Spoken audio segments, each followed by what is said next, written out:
오는 3월 11일은 일본 후쿠시마 참사 7주기입니다. 지금도 사고 현장 인근은 고농도의 방사능 오염이 지속되고 있는데요. 포항문화방송은 후쿠시마 참사가 7년이나 지난 지금 국내 원자력 발전소는 과연 안전하게 운영되고 있는지 기획 뉴스를 준비했습니다. 먼저 후쿠시마의 교훈에도 불구하고 아직도 안전불감증과 위험에 노출돼 있는 국내 원전의 실태를 장성훈 기자가 보도합니다. 끔찍한 후쿠시마 원전 참사가 벌어진 이후 우리 정부와 한국수력원자력은 설비 보강을 통해 우리 원전은 안전하다는 말을 강조해왔습니다. 하지만 이 말이 무색한 상황은 지난 7년 내내 꼬리를 물었습니다. 원전 경락 건물 안쪽 면에는 건물의 내구성을 높이기 위해 철판이 부착돼 있는데 지난해 초 이 철판이 심하게 부식된 사실이 드러났습니다.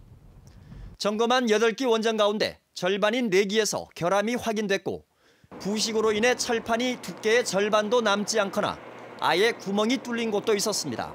사고가 발생되었을 경우에 외부로 이제 방사성 물질이 유출되는 것을 막아주는 기본적인 그 보호막이 굉장히 약해져 있다는 것이고요. 노후 원전에 가까운 월성 원전은 4기 모두 설계상의 이유로 철판이 아예 설치되지 않아 경락 건물 폭발과 방사능 유출에 더욱 취약한 것으로 확인됐습니다. 경주와 포항의 이딴 지진으로 시급해진 원전의 내진 성능 보강 사업은 지지부진합니다. 지난해까지 6년째인 사업의 진행률이 아직도 30%대에 그친 원전이 있는가 하면 설비를 확장하지 못해 사업을 아예 시작하지 못한 곳도 있었습니다. 보강 작업을 마친 원전들도 원자력안전위원회의 최종 심사를 통과하지 못했고 경주와 포항 지진 이후 내진 성능 기준을 규모 7.5 지진까지 강화해야 한다는 지적에도 대책이 없는 상황입니다. 최악의 원전 비리와 대형 사고의 원인인 원자력업계의 오랜 비밀주의 관행도 별로 개선되지 않았습니다.